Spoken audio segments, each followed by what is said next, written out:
de naissance d'Ali Bongo. Aujourd'hui, s'ouvre un autre débat contradictoire sur l'acte de décès du même Ali Bongo. Parce que on ne sait pas s'il est mort en 2018 ou bien en 2019.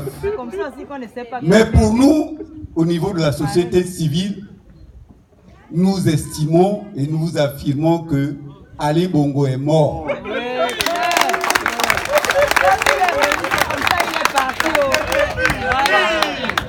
Que quelqu'un se lève aujourd'hui pour me prouver le contraire. Vous avez des Européens, des conseillers, des grands conseillers même du président Macron, au niveau des médias, qui ont bien stipulé qu'Ali Bongo est mort. Et aucun responsable gabonais ne s'est levé pour démentir cela.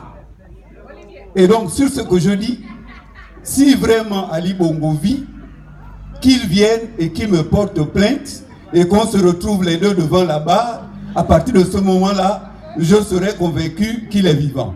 Mais pour moi, il est mort.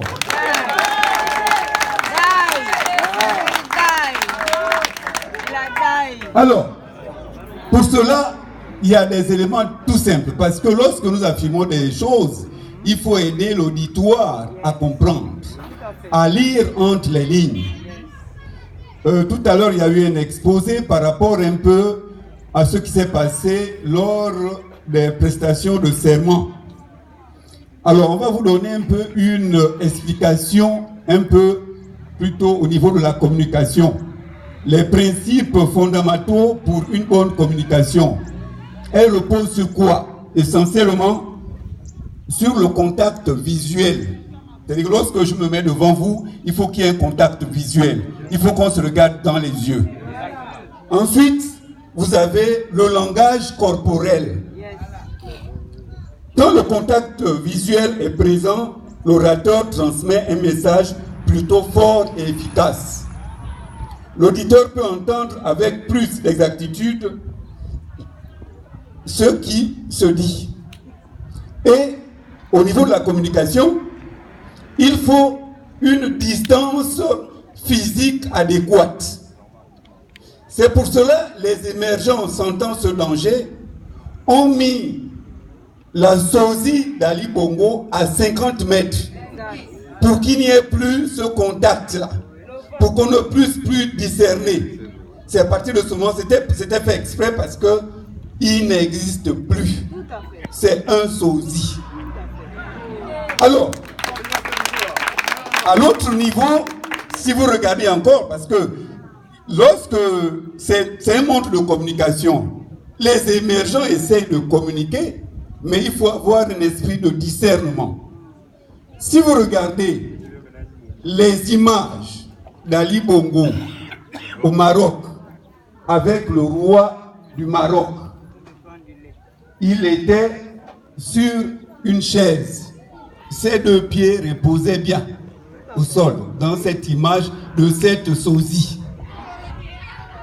Et le responsable de la communication nous a dit que le chef d'État a retrouvé toutes ses facultés et il se porte très bien.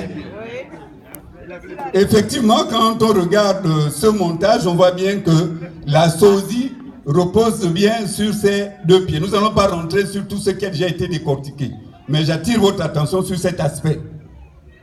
Et lorsque il y a eu la prestation des vœux et des prestations de serment, il s'avère que le même sosie, ou peut-être un autre sosie, maintenant n'a plus ses pieds et est sur une chaise roulante. Quel est cet AVC qui paralyse les deux pieds et qui prend un côté seulement? En principe, quand elle est partielle, c'est un bras, un œil, un pied. Mais quand les deux pieds sont KO, c'est qu'il est KO.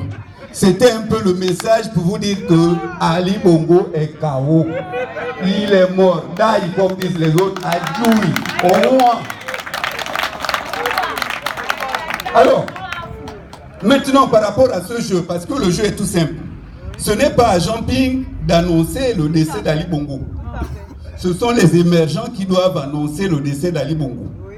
Okay? Nous, au niveau de la société civile de Port-Gentil, ben nous prenons le courage de vous dire qu'il est mort. Si vous voulez suivre le petit cinéma, le montage, ça n'engage que vous. Mais nous vous disons ce qui se passe. Alors, pourquoi cela? Tout simplement parce que, comme l'a dit mon précédent disait tout à l'heure, que les émergents ont été surpris. Chez nous, en Mienne, on dit qu'on a un proverbe qui dit que et donc, du coup, ils ne s'attendaient pas un peu à cela. Et donc, ils tentent de jouer les prolongations. Mais ce que les émergents ignorent, c'est que nous tous, nous avons appris dans les mêmes écoles que les émergents. Aujourd'hui, nous avons une génération Android. Même pour suivre ton enfant, ton petit enfant, c'est compliqué au niveau de l'école. Il faut investir au niveau des répétitions parce que le niveau monte. Alors, nous, au niveau de la résistance, nous menons d'un but. Le match est terminé depuis. Jean-Ping a gagné. Maintenant, l'arbitre tire les prolongations. Mais ceux qui ignorent que les prolongations là sont valables pour les deux camps. Nous, on peut rajouter 3 buts. Eux, ils tentent à égaliser. Mais stratégiquement, nous sommes prêts. Nous sommes silencieux, mais dans ce silence, il y a un travail de fond qui se fait. Et nous le disons tout simplement aux émergents. Transmettez-le aux émergents en disant que nous nous préparons, que ce soit sur le plan scientifique. C'est-à-dire que nous sommes en train de préparer des nouvelles technologies pour la confrontation qui est. Et du point de vue spirituel, nous sommes prêts. Parce que, effectivement, comme je l'avais dit la dernière fois, au niveau spirituel, nous, les Gabonais, on a été les premiers à développer le sans-fil. Avant, lorsqu'on appelait Ali, il répondait. Il nous disait, foutez-moi le camp. Mais maintenant, on lui a lancé un peu ses appels sans fil nocturne, il ne répond plus. Adjoubi. Je vais terminer par ceci. C'est juste une petite leçon à retenir. Les lâcheurs ne gagnent jamais. Les gagneurs ne lâchent jamais. Et Jean-Ping est un gagneur, il ne lâchera jamais. Et nous ne lâcherons jamais. Au niveau de la société civile, pour nous, Jean-Ping est président. Je suis chef d'entreprise. Au niveau de mon bureau d'entreprise, il n'y a pas de photo. La photo d'Ali n'existe pas. Pour le moment, la photo de Jean-Ping n'est pas encore mise en place parce qu'il n'est pas encore au bord de mer. Dès qu'il est au bord de mer, puisque c'est lui que j'ai reconnu comme président, je mettrai sa photo. Chez moi, à domicile, dans mon domicile, si vous arrivez, vous verrez à distance, ici, c'est Jean-Ping chez le prince Tokadiambo. Et moi et mes locataires n'ont pas le droit d'étendre un t-shirt d'Ali au niveau de ma corde. Sinon, ah oui, ça c'est mon côté un peu difficile. C'est un manque de respect. Vous pensez que si vous louez chez Aperano, vous pouvez mettre un t-shirt de Ping chez Aperano? Bon alors, et donc à partir de ce moment, c'est tout simple. Nous ne lâcherons pas. Je vous remercie.